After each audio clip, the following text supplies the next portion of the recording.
So we're finally getting the first update for 2023, and we're getting update 12. Of course, we got the Lunar New Year event, which brings a few new things. But the thing I'm really excited for, of course, is Airship Escort. This battle mode is so much fun. This dirigible derby is what it used to be called. I really enjoyed it because it was just a ton of brawling. You're escorting these airships to a set point, and they both meet each other right at the end.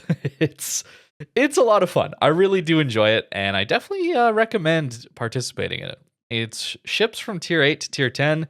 So unfortunately, if you're playing a tier 8, you're gonna have some issues since you're definitely gonna want a tier 10 ship with some HP, ability to play at closer ranges, or maybe play well around islands, right? There's some really cool routes that these blimps do take.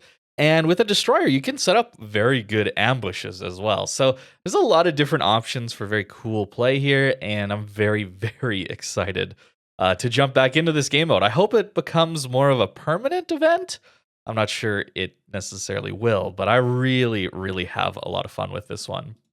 Of course, we're finally getting access to the Japanese light cruisers now, so everyone can go research them for free.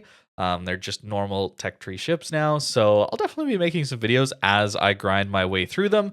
I don't really want to free XP my way into them. I tend to enjoy playing at least my way through from maybe the mid-tier ones, starting at tier 7 or 8, something like that.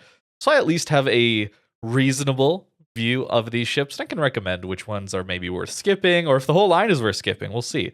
I definitely did some early access videos when I first got access to these on my press account, but finally getting access to them on my main account will be nice. Of course, the tier 10 Yodo wasn't the biggest fan of, and really the whole line in general, but we'll see. Maybe I'll have warmed up to them. Of course, with this being the Lunar New Year update, we do have some new content here in the form of a collection. So if you collect everything here, you're actually going to get a special Pan-Asian commander. I'm not sure how long it's going to take or difficult it's going to be to complete that collection yet. Some of them can be quite difficult. But this special commander is actually not too bad. You get a few nice little upgrades on the commander skills, but it's these unique traits. This high alert one specifically giving you 20% better reload. That's a lot. Of course, you do have to earn the combat scout achievement. This one's pretty difficult, not gonna lie. You have to do 5% of the entire total health of the enemy team yourself, which isn't too bad. But the really difficult part is 20% of that entire enemy HP pool. You have to be spotting that much damage. So it's not very easy to get. I should just check my account. I have 3 of these on my account. I'm not sure when this achievement was added, but it's not the easiest one to get. So you do have an insane perk here when you get it, but yeah, it might be a little difficult to activate this 20% DPM. I think of it a little bit, at least right now, like the Yamamoto one, where if you get a Kraken, you get also an insane reload buff, and you get a heal with that one too, but getting a Kraken is not the easiest thing in the world either. Oftentimes, if you've contributed that much to a game, the game is probably over anyway as well. But what I do see as perfectly reasonable to do is this one, this Torpedo Attack Expert, where assuming you hit 6 torps, you get a speed increase on your torps of 5%, which is kind of nice. But the big thing here is your torpedo reload booster cooldown is reduced by 25%, and you get another charge. That's huge for the DDs now that they're all relying a little bit on that torpedo reload booster to have any sort of DPM on those torpedoes. And even for the cruisers, a lot of them at higher tiers are pretty reliant on their torps as well. So a nice buff there for this special commander. And the last thing that really doesn't make too much of a difference, I think, is this emergency supplies, where if you receive 1.5 million potential damage, you reduce your consumable cooldown by 6.5%. So not a huge thing there, given that 1.5 million potential damage on some of these Pan-Asian ships is pretty difficult to get to. The cruisers are pretty squishy. The DDs don't have heals. Maybe I guess if you're running one of the premium battleships, that could work out. Maybe that's what this one is a little more tailored for, whereas these two are a little bit more specific to the DD and the cruisers. But interesting buffs, and as always, these commanders can either be super duper broken, or you basically never activate their traits. So we'll see how it goes. At the bottom here, we can see you actually need 42 containers to guaranteed complete this collection. If you get a little bit lucky, it'll be less than that. The crucial thing here to notice is this exchange rate of 1 to 4. So if you get duplicates and you get a lot of duplicates, it's going to take you the full 42 crates. But if you're a little bit lucky, it'll take less than that. And of course, combat missions, totally free. You get a lot of containers that way, but not enough. So then you have to pay for the battle pass. And then if you do log in, you get a container, daily rewards, and then you can purchase more from the armory as well. So maybe free, maybe if you play the game a lot, you'll get it for free, but more than likely you'll need these battle pass rewards to actually achieve the commander. So a little bit of a bonus there, I guess, if you do tend to play a lot and think the battle pass is worth it. Otherwise, it might be a little difficult to gain this commander. And in update 12.8, you can actually buy these containers for coal. So if you do miss out on the commander in these crates in August, I think that's right, 12.8 will come out in August, you can exchange some coal for the crates required. So you got to wait 8 months if you don't feel like paying up front with some doubloons or something like that. So a little bit of an extreme wait time, but at least you know you will get it eventually. Of course, with this update, we also have early access to these hybrid battleships. And, well, check my recent videos. You'll see I've put up a few of them, learning how to play them, talking about some first impressions on the Louisiana specifically. But I've played them a little bit more, and they're pretty busted, guys. I'm going to have some more videos coming up soon, but Louisiana in particular is ridiculously powerful. As I've played it more, my goodness, this ship is crazy. So you get 406mm main guns if you haven't watched those videos yet. They're basically Montana guns at the tier 9 and tier 10, or Iowa, I suppose, has the same thing. And Nebraska, I believe, gets the NC version of the 406s. Longer shelf life time and worse pen and lower damage, I believe, is the thing there. But at higher tier, it's basically like having an Iowa or Montana on the front. And the turret angles are atrocious on these, so the back guns become a bit of bait, and you want to be playing a little more bow in. That reduces the flight time of the planes because they launch off the front of your ship. If you're able to play around islands, you can actually launch your planes really close to the enemy ships and really reduce that flight time, get a lot of damage in very quickly. They're very strong, but again, the ship itself I find is relatively weak. You don't have very big guns, you don't have very many of them. The reload's not great. The dispersion can be a little trolly on these guns as well. And of course, you have a giant superstructure to farm. So the ship itself, the hull, the guns are just kind of not great at each tier. But the planes are OP, so they're really, really strong ships. Of course, these ships are also in early access for a couple months. So the only way to get them right now is by paying probably quite a bit of money. The Nebraska, the tier 8, is not going to be available in some sort of combat mission chain like we've seen in earlier early access events where you can get maybe the tier 7 or the tier 8 for free at the end of admittedly a lot of combat missions. But you could still get it. This way, Nebraska, though, is in the battle pass. So it's the final reward of the battle pass this time. So you do have to spend some doubloons up front. The Delaware is going to be in random bundles available for doubloons. So probably very expensive to get that one as well. And then, yeah, sequential bundles for the Louisiana, also going to be very expensive. I believe it's 20,000 doubloons for Louisiana at the end of those bundles. And then you have to spend, of course, more doubloons just to even get to the end of that chain. So as always, early access, very, very, very expensive. Always going to recommend you guys hold off for 2 months, just like the Japanese light cruisers. Maybe focus on that for now for the next couple months. Try and get those. Try to ignore these hybrid battleships, even though I know, I'll be putting some videos, I'm sorry. But they're kind of ridiculous. I gotta show you guys some of the craziness of this Louisiana. But try and not get sucked into the early access. It's very expensive for what is essentially just free tech tree ships 2 months later. We're also getting a new season of ranked battles this update, so Few changes. 6v6 in this format, and they're adding carriers in here. I don't remember if the last seasons had carriers or not, but this one does, so it'll be a little bit less fun, in my opinion. Bronze League Tier 6, Silver League Tier 8, Gold League Tier 9 and 10. And looks like they've gone back to the normal rule for saving a star. It's the same in every single league now. Only the best player on the losing team keeps a star. Everyone else loses a star on that team. Of course, if you win, you're going to gain a star. Pretty normal ranked season. Just unfortunate to see carriers in this one. Looks like we'll also see the continuation of some brawl events, which is always nice to see. And a few game balance changes. Always good to see them trying to maintain decent balance in this game, even looking at ships that have been out for a while. We're getting a small buff to the Marlboro, which is nice to see. That ship is not very fun to play, in my opinion.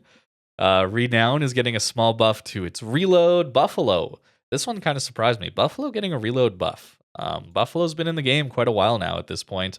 And to see it get some small changes is nice to see. I do think it is a bit of a sore point on the Des Moines line. It's harder to play the Buffalo since you're getting used to that Baltimore playstyle, and then suddenly you have to switch for Buffalo, but then switch back towards more of a Baltimore playstyle when you do finally get that Des Moines. It's a little bit weird. And Buffalo probably could use a bit of a reload.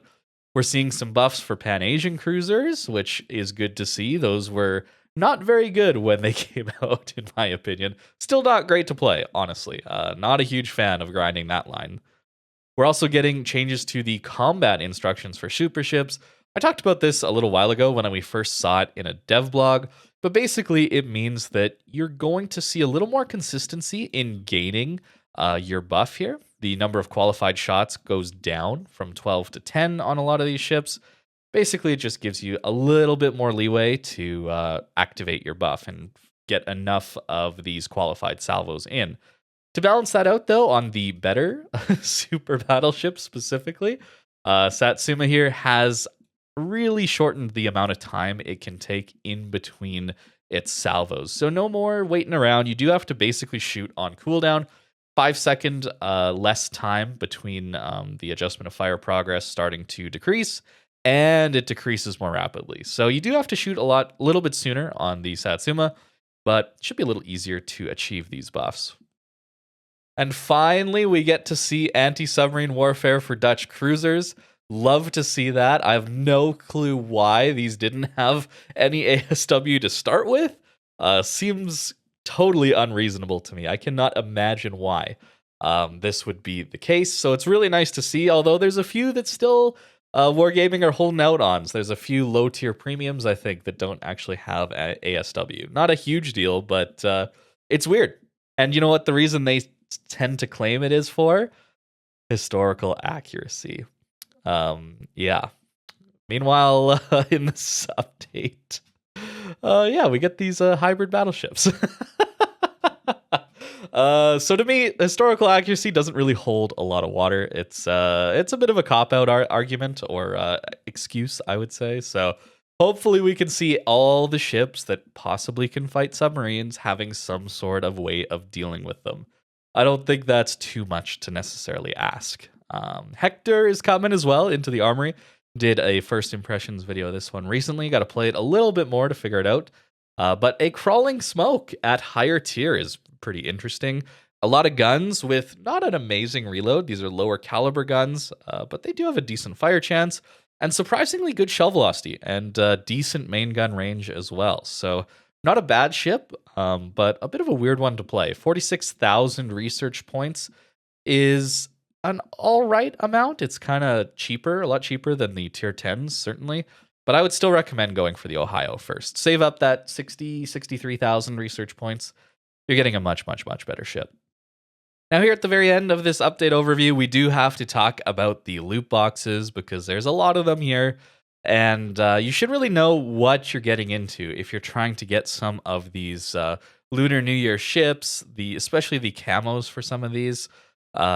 It's going to take you a while. So with these Lunar New Year containers, you have a very small chance of getting a ship, although it does go up to 5% here in the premium ones. Of course, they're going to cost a little bit more. It's always nice to see. I should point out when Wargaming is doing well, not just be negative on them, because it's true. I'm really, really glad they're continuing with showing us the drop rates. That is fully transparent, and I love it. Unfortunately, though, it's going to be very difficult to get these Lunar New Year permanent camouflages. So if you get the ship, great, but you only get the standard permanent camo for these ships. If you want the special fancy one from the Lunar New Year, that's a totally separate drop. And just because you have a certain ship, I don't believe that means you're going to get the same camo. So you can have ships and camos that are totally mismatched and not actually be able to use some of those camos until you get the ship that it goes with, which would require more of these loot boxes. So that is something to keep in mind here. Notice also here in the Lunar New Year containers, these don't contain some of the older Lunar New Year ships, like the Baji or the Wujing. There's a couple others. I think there's a cruiser and a carrier yet as well. So keep in mind that if you want those ships specifically, you got to get the right loot box for those. So that is this Journey to the West container. As you can see, that the base chance, not very good on these standard containers. If you do get the premium ones, which I believe are pretty expensive, you finally get up to a 10% chance. Also notice here that you do actually get the special camo that comes with those. So you can see how things have changed. With these older ships, you get both the standard premium camo and the special Lunar New Year one. As we've gone on, as you can see, you get less and less. You got to get both the ship and the special camo if you want that look on your ship. Continuing on here, we got an air supply premium container. This might have been already in the game before. I'm not exactly sure. I don't really pay attention to the carrier stuff too much. But hey, you can now go for a loot box for any of these carriers, and you get a 12% chance of getting those. The Distant Voyages container has been updated as well. So now the container will drop 3 items at once, and the drop rate of permanent camouflages has been increased from it. So that is nice to see. These Distant Voyages containers were certainly a bit of a ripoff in some of the past events in 2022. So good to see them making them a little better. I still think that won't be the best way to spend money on this game. Tends to be premium time is the best thing you can possibly do with your money in World of Warships. And if you're not playing the game a lot and you still want to have some way of spending money on the game that's going to help you in the long run, just getting one good premium ship that can help you grind credits is also a great way to do that. So yeah, I definitely suggest doing one of those two things instead of gambling on some of these loot boxes. I don't really see that as a great way of spending money on World of Warships. But hey, totally up to you, whatever you're feeling. That's just kind of my opinion on it. Last here, we should talk about free XP ships in update 12.4. So that's April, I believe, if I'm thinking about this correctly. Actually, no, it would be May, since January here we're getting 12.0, not 12.1. February is 12.1. Okay, so I was wrong. Wherever I said update 12.8 was August, it's actually September. Yeah, one month later. So in May, you can't actually get any of these free XP ships anymore for free XP. They're only going to be available in the armory for coal. So I figured this was going to happen sooner or later. I'm actually surprised it took this long. There's been a very long history of massive inflation in free XP. Consider that the Missouri, one of the rarest ships in the game, a lot of people really, really wanted that one. That ship was 750,000 free XP. Doesn't take much to get that anymore these days. One good clan battle game with all the boosters on is like 40, 50,000 free XP. That was not the case back when the Missouri was available for free XP. So yeah, I assumed that they were going to change this over to coal, something they had a little more control over and hadn't let the currency get away from them. So if you want any of these ships and you have a ton of free XP laying around and you don't really know what to do with it, definitely get that before these just disappear and are only available for coal. Now, before I go and we finish up with this 12.0 patch update, I should mention that we actually are getting a bug fix to our shots not being fired at the aiming point when moving the aiming reticle quickly. Really nice to see that being changed. So now we don't actually, hopefully, assuming this change actually works, we won't actually need to slowly wait and just pause for like a split second or up to even a second while we're ready to shoot, just to make sure the aiming system is knowing exactly where we're going to aim. We should be able to do more snapshots now and quick mouse movements without really fearing that our shells are going to go all over the place. I hope. There's a lot of bugs with the aiming system though, so I'm not terribly confident on that. So yeah, that's what update 12.0 is going to bring. Seems pretty interesting. Honestly, really just excited for the airship escort. Really, that's going to be so much fun. Brawling it out there is going to be great. So thank you very much for watching this video. I should say I saw we hit 40,000 subscribers here on YouTube. I don't really know what to say, honestly. That's just an insanely huge number. Thank you so much for all the support over the last couple of years. I can honestly say it's been very life-changing for me. It's been a crazy fun experience to be able to make videos and have people watch them. It's weird that I can just put this out on the internet, sitting here in my bedroom, and people really seem to enjoy them. So thank you very much for that. And I hope that this new 2023 year is going to go well for you guys. I'm very excited for what this year has to bring. So again, thank you very, very much for watching this video and all the ones before it. And I hope you have a great rest of your day.